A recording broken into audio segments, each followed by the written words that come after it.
Welcome back to By Design Visuals. This is our second in our final series from Flannelgraph Impact. We've been talking about having a discussion once you've presented a flannelgraph story, about having that discussion to take that biblical story and really have it impact the group that you're presenting it to. How do you do that? In our last series, Flannelgraph Present, I talked about 8 different steps in presenting a flannelgraph story. And in that series, we actually discussed the first 5. In this series, we'll be discussing the last 3. Let me go over them very, very briefly. Step number 1, you're going to pray, asking God to reveal himself through his word. His word is truth. You're going to be presenting that biblical story, and we've gone through that process. But number 1, to pray. Number 2, to introduce your story. We talked about that. If you want a refresher course on that, you can go back to the previous video series and go through that information that I shared with you at that time. Number 3, then you simply tell your flannelgraph story, tell that biblical story using the flannelgraph, putting the figures on the board, taking them off the board, going through those changes. We covered that as well. Then we talked about asking for a volunteer, where you simply, once you've presented your flannelgraph story, you simply turn it back to the group and you ask them, as much as they can remember, to simply share that story with someone sitting next to them. While they're doing that, of course, you're rearranging your flannelgraph again in preparation for doing what we call the lead-through, where you tell the story the second time, only this time you encourage them to have as much participation as possible. You want to get them talking. You want them to feel at ease in discussing and talking with the group. You want as much of the information from the biblical story coming from them rather than you. We call that the lead-through. Those are those first 5 steps. In Flannelgraph Impact, now we go to the beginning of the story, and you can see I've set this story up very much to the first scene. And so as I would begin this discussion, I'm going to go back to the beginning of the story. I probably wouldn't even have this up here. And what you're going to do, you're going to very, very quickly tell the first part of the story, get to the place where there's an actual scene change, but you want to discuss the first part of the story. And so I would simply tell them, now you'll remember, in our story, the serpent was more cunning than any other animal of the field the Lord God had made. And the serpent said to the woman, has God said, you shall not eat from every tree in the garden? And the woman replied to the serpent, we are allowed to eat the fruit from the trees in the garden, but God has said, about the tree in the middle of the garden, you should not eat that fruit. You shouldn't even touch it, or you'll die. You can decide as the presenter how far you want to go, how you want to divide your flannelgraph story into the scenes that you want to discuss. For our purposes, I'm going to stop right there. And in our last video series, this is where we stopped. Now, in the preparation process, remember, you're going to use all of the tools that you have from the Wise Counsellor story. Those are your digging tools. That's your own preparation. Now we're talking about presenting a story. Well, let me ask you this. If you're going to go out fishing and you go out to your favorite lake, river, fishing place, and you know that time after time, if you go to a very, very specific place, you have a tendency to catch more fish, wouldn't you go back there? Why would you go to some place where you've never caught a fish? It's not going to be productive. None of us would do that. The same thing is true in presenting and then discussing a flannelgraph story. Think to yourself, now, in this part of the story, which of the Wise Counsellor questions gave me personally the most spiritual observations? Well, I would suggest, at least for me, because this first part of the story involves the discussion between the serpent and the woman, I would suggest that you might want to start your discussion there. But how do you get started? Most of the time I start with what I call a situation question. Every story has a situation. What's the situation here? Well, there's a discussion that's going on about whether God actually meant what he said, whether they understood it correctly. There seems to be some confusion there. What did God say, and what did God mean by what he said? That seems to be the situation. You may see it entirely differently. That's perfectly fine. Not everyone is going to see the same situation in every story. There can be many, many different situations as you view it. Most of the time, the situation is going to be what impacts you personally the most. Where you had that emotional connection. You would have to decide that. So you may want to begin, though, with a situation question like, well, what do you think it might have been like? Can you imagine what it might have been like to live in the Garden of Eden back then? How do you think you might have felt? What do you think the atmosphere was like? You think it was safe? Was it great? Was it not so great? Satisfying? Let people use their imagination. Now, don't get bogged down in that. That discussion is probably going to be very, very short. You want to get to the details of the story and the impact of the story. But you can start there. What might it have been like? Maybe what word would you use possibly to describe this situation? And get the feedback from the group. See what they have to say. But then, I would think in this part of the story, I would want to wrap my discussion and at least begin asking questions, not about what was said, but what could we learn spiritually about what Satan is like from what the serpent said, and what the woman is like, what's going on in her mind and in her spirit from what she says. I think you could get a great discussion involved in that. And we've talked a little bit about that even in the previous video series. Now, that doesn't mean that your discussion is always going to go there. There is a difference between discussion, which we're saying has a lot of value, and simply teaching.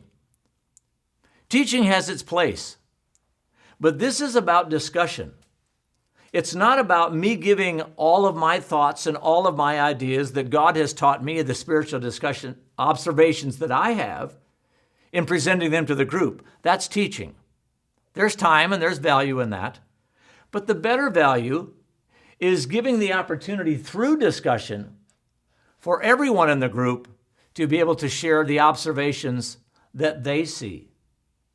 And more times than not, the real value for you as a discussion leader is the spiritual observations that are going to come from the group that you never even thought about. You never even considered. Why? Well, because everybody comes with their own background, their own experiences, their own worldview. These things are very, very valuable. So you're going to want to discuss this story a scene at a time. You can decide. Once the discussion goes for a certain length of time, go ahead and move on. So, what did the serpent say? You will not for sure die. God knows the day you eat the fruit from this tree, your eyes will be opened. You'll be like God. You'll know the difference between good and evil. Well, when the woman saw that the tree was good for food, it was a beautiful tree, and it was a tree that she desired to make her wise. She took from the tree and she ate it, and she gave some to her husband who was with her, and he ate it. Now you have a decision to make. Where do you want to stop the story and go back and discuss that portion of the story? Possibly here. You may want to go further. But I would suggest actually to break your stories into more scenes and more sections rather than just a few. Why? You remember we talked about the path story, going slowly through a story, finding the treasures by going slowly? Don't rush. Remember, the goal is not to discuss the entire story. This is one of the most foundational stories in the entire Bible.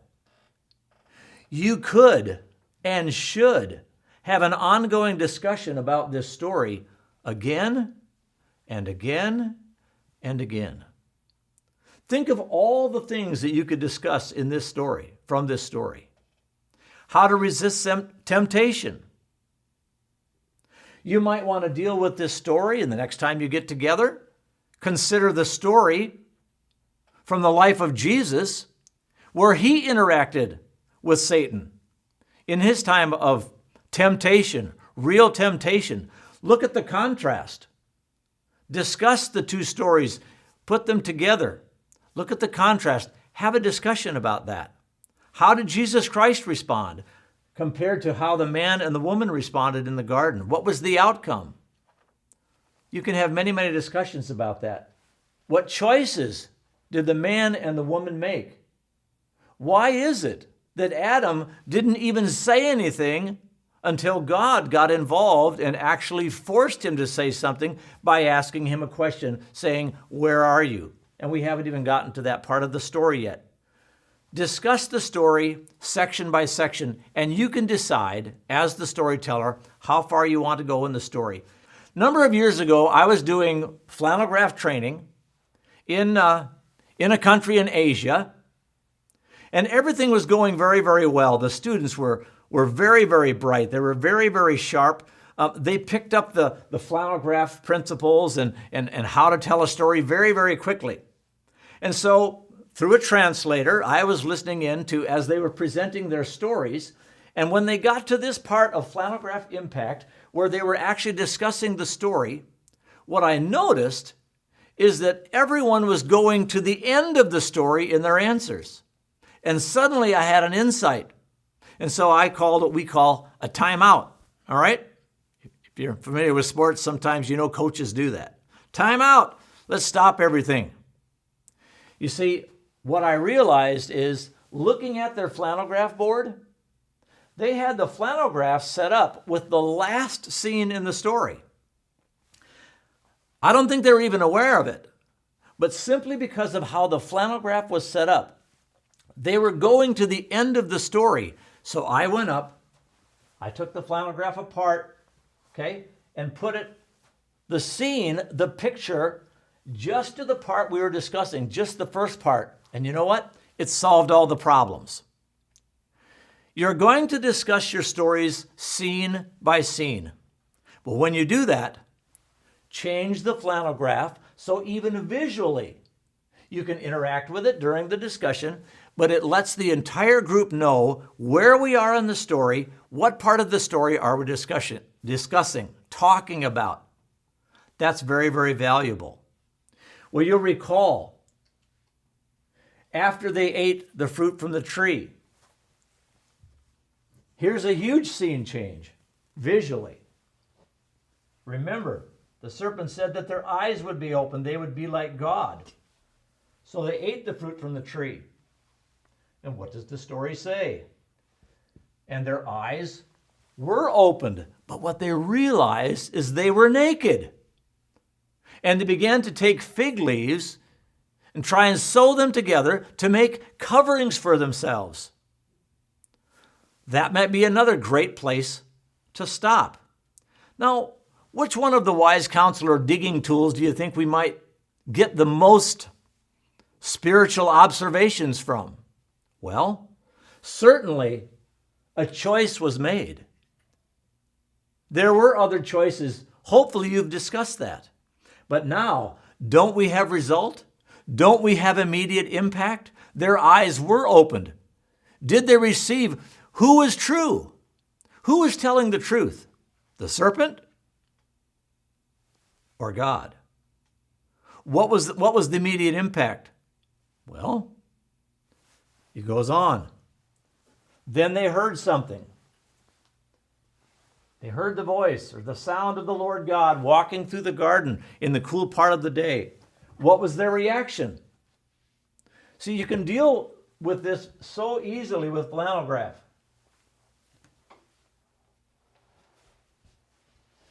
Hey, God, guess what we learned today? Guess what we ate today? You know what? That big thing about that special tree? No big deal. We learned something new today. Certainly wasn't their reaction, was it? They hid. Later on, we find Adam says why they hid. They hid because they were afraid. Had they ever been afraid before? Had they ever had to hide before? Had God been in the garden before? It seems that he had been. They certainly recognized the sound. They recognized his voice. You see, if you go slowly through this story and discuss it scene by scene, pick up whatever tool for the discussion that gave you the most observations that there could be. But remember to listen and respond to what the group is also observing, because you're not going to have all the answers yourself. That's the value of discussion. You're going to do that through the entire story. Or relax. You say, we didn't even get a third of the way through this story during our time of discussion. Great. You should be encouraged by that. Why? Because you probably went deep. You had a good discussion over the first part. Maybe you have a great discussion over the middle part. Let me suggest, don't do it the same every time. You can discuss and present the same story for a number of weeks, if that's what you want to do. Or if you're presenting a story, this story or any other story in the Genesis series, or any of our other stories from the life of Christ or the sower set that's going to be coming out very soon, any story that you decide to use, you don't have to discuss that entire story. Maybe with the time that you have, you want to discuss something that made the greatest impact on your life and see what the rest of the group says. You can use the first part of the story as the introduction and simply tell that and center all of your discussion for the time that you have on whatever portion or scene of the story that you want. Don't get locked in. Listen to the Spirit of God. Listen to the need of the group. Listen to what the group is discussing and fit it in the time frame that you have. Well, that's all the time that we have for this time. Next time we get together, we're going to talk about how do you close this discussion? How do you end the discussion at any given time over one of these stories? How do you do it effectively?